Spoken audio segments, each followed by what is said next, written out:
Assalamualaikum warahmatullahi wabarakatuh. Yang saya hormati Ibu Yulanti Mutmainah selaku dosen Kasihan Islam dan Muamalah dan juga teman-teman semua yang berbahagia. Di sini saya akan menerangkan tentang teladan Rasulullah dan para sahabat dalam toleransi. Toleransi adalah sikap saling menghargai antara satu sama yang lain. Dalam Islam, toleransi disebut tasamuh. Tasamuh yang artinya kemudahan. Kemudahan dalam artian bahwa ajaran agama Islam memberikan kemudahan bagi siapapun untuk menjalankan apa yang telah diyakini sesuai dengan kemampuannya masing-masing. Perlu diketahui bahwasannya Tuhan yang kita sembah berbeda dengan Tuhan yang disembah oleh pemeluk agama lain. Oleh karena itu, kita tidak boleh memaksa pemeluk agama lain untuk meyakini ajaran agama Islam yang kita yakini. Allah Subhanahu wa taala berfirman dalam Quran surat Al-Kafirun ayat 6 yang berbunyi, A'udzubillahi minasyaitonirrajim, bismillahirrahmanirrahim. Lakum dinukum waliyadin, untukmu agamamu dan untukku agamaku. Dalam hal ini dapat kita mengambil kesimpulan bahwasannya ajaran agama Islam mengajarkan kepada kita tentang sikap toleransi yang baik, sikap saling menghargai antara satu sama lain tanpa membedah-bedahkan. Karena di mata Allah semuanya itu sama, yang membedakan adalah derajat tingkat keimanan kita. Dalam hal ini Rasulullah SAW dan para sahabat mencontohkan sikap toleransi kepada umatnya. Yang pertama adalah dari Rasulullah sebagai suri tauladan, sebagai role model bagi seluruh umat manusia di dunia ini, bila mencontohkan sikap toleransi yang sangat luar biasa sekali, mulai dari hal yang terkecil sampai dari hal yang terbesar. Beliau bersabda dari Anas bin Malik radhiyallahu anhu berkata, sungguh demi nyawaku ada di tangannya, tidaklah beriman seorang hamba sehingga ia mencintai tetangganya seperti ia mencintai dirinya sendiri.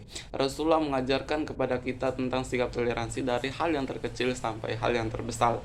Contoh sikap toleransi yang diajarkan oleh Rasulullah kepada kita adalah semasa beliau berdakwah. Ketika paman beliau wafat, Abdul Muthalib meninggal dunia, beliau kemudian berkunjung ke kota Taif untuk meminta perlindungan agar para sahabatnya tidak diganggu oleh kaum kafir Quraisy. Namun kenyataan pedih yang dialami oleh beliau ketika sampai di kota Taif, bukannya disambut dengan hangat, tetapi justru beliau dilempar oleh batu kotoran hewan sehingga darah pun bercucuran di tubuh beliau. Menyaksikan kejadian ini, malaikat Jibril pun meminta izin kepada Rasulullah untuk meratakan kota Taif dengan gunung. Tetapi apa jawaban Rasulullah? Jangan-jangan. Saya mengharapkan keturunan dari mereka nanti orang menyembah kepada Allah dan tidak menyekutukannya. Akhirnya pun beliau berdoa, ya Allah, ampunilah mereka belum mengetahui kebenarannya. Sungguh luar biasa sekali sikap ditunjukkan oleh Rasulullah. Orang-orang yang telah menjoliminya, orang-orang yang telah berbuat jahat dengannya, bukannya dibalas dengan serupa tetapi justru dimaafkan dan malah didoakan yang terbaiknya. Yang kedua adalah dari para sahabat, yaitu dari Umar bin Khattab. Umar bin Khattab adalah salah seorang khalifah Rasyidin yang memiliki sikap tegas dan juga memiliki sikap toleransi yang baik. Khalifah Umar pernah terlibat dalam perjanjian Ailiyah, yaitu di Yerusalem, ketika kota Yerusalem sudah terjatuh di tangan kaum muslimin. Kemudian kunci kota diserahkan kepada Khalifah Umar melalui jalur diplomasi tanpa paksaan.